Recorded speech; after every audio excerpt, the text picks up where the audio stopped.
The cell cycle. Cell cycle or cell division cycle is a process by which a cell proliferates, but before it reaches into its form, it undergoes several cell division cycles. The cell cycle is divided into two major parts known as the interphase and the cell division stage or the M phase. The subphases of interphase are the gap1, S phase, and gap2, while the subphases of M phase is mitosis, meiosis 1, and meiosis 2. The first stage of interphase is called the G1 or gap1. In this phase, there is a cell growth because all the cell organelles are duplicated. The cell also checks for the damaged DNA before it proceeds to the next stage. The next stage is the S phase, also known as synthesis phase, in which the genetic material is duplicated.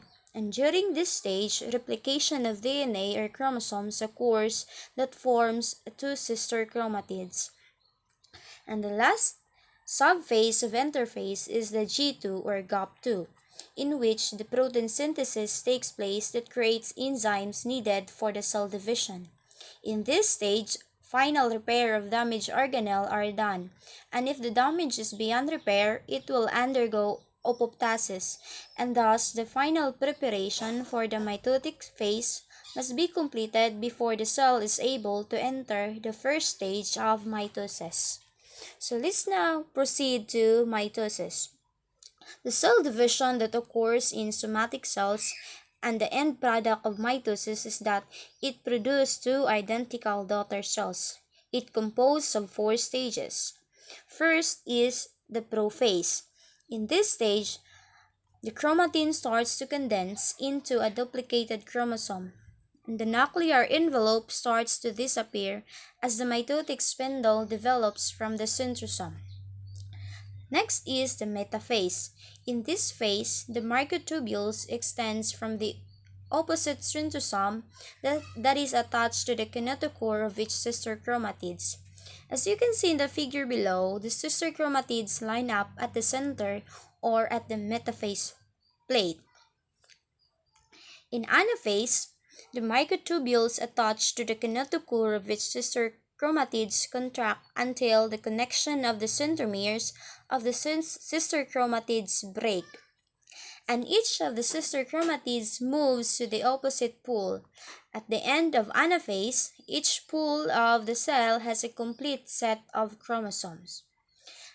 And in telophase, each member of the sister chromatids reaches the opposite pole, and the spindle fiber disappears. The chromosome number starts to uncoil, and the nuclear envelope form around the chromosomes, and the nucleosome appear within the nuclear area. The last stage of mitosis is the cytokinesis, in which the cytoplasm divides halfway along the length of the elongated mother cells.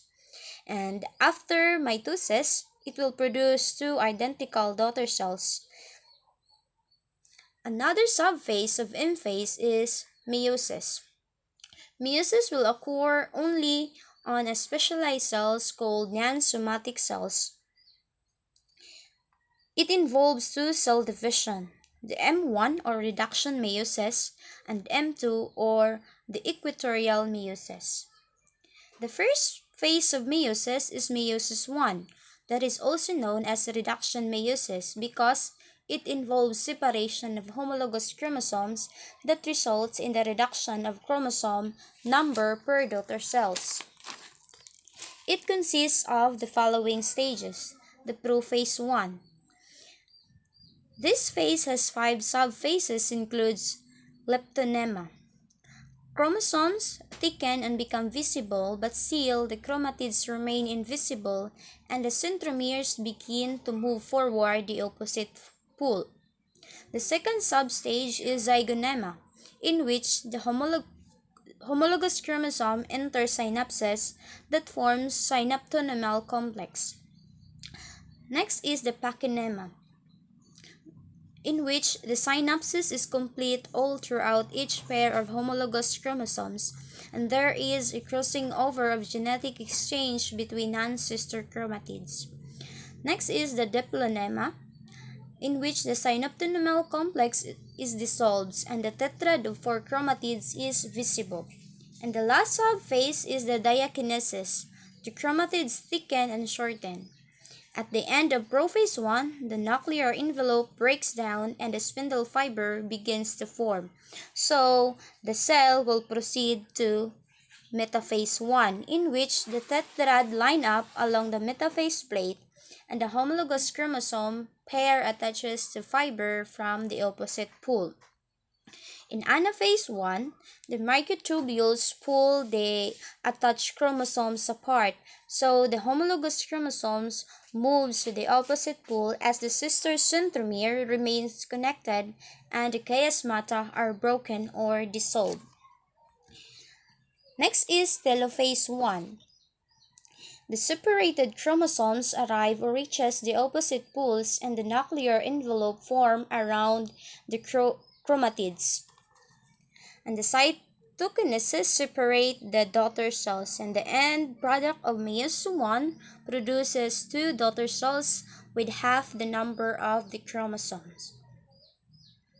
So the next phase of meiosis is the meiosis 2, also known as the equatorial meiosis because it contains the separation of sister chromosomes that result in an equal number of chromosomes per daughter cells.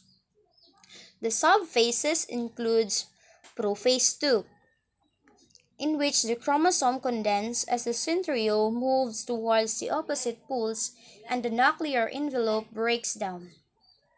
Next is the metaphase 2. Each chromosome aligns at the metaphase plate and the centromere of its sister chromatids attach at the spindle fiber. Next, the cell will undergo anaphase 2.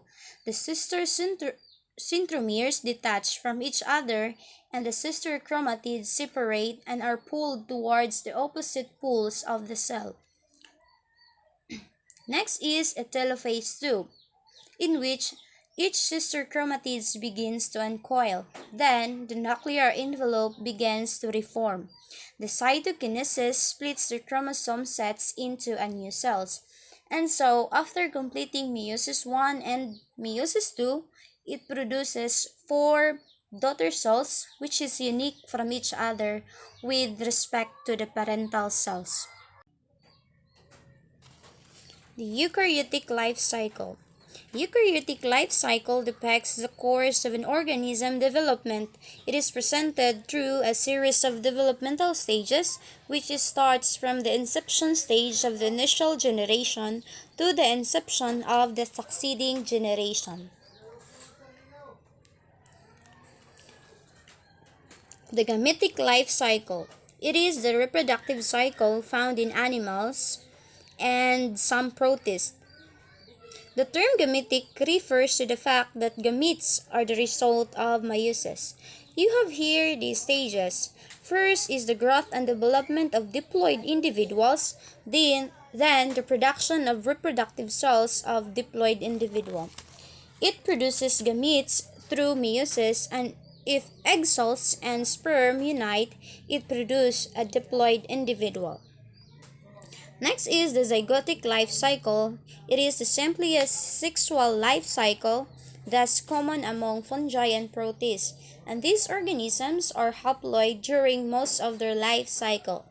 First is the development zygote, which is the only diploid stage. After the development of zygote, meiosis takes place that produce a haploid cells. And these haploid cells will develop into individuals, and these haploid individuals will develop into gametes through mitosis rather. And the last is the sporic life cycle. This is common in algae and some plants, and the product of this cycle is spores. This is also known as the alternation of generation, because the sporic life cycle results from an alternation between a haploid and diploid organisms. So the zygote, to start with the life cycle, the zygote will develop into a multicellular individual called sporophyte. This sporophyte has a spore-forming cells that produce spore. Each individual spores form into a gametophyte, and specialized cells of gametophyte undergo mitosis, producing gametes, and these gametes will unite and reform to a zygote. That would be all. Thank you.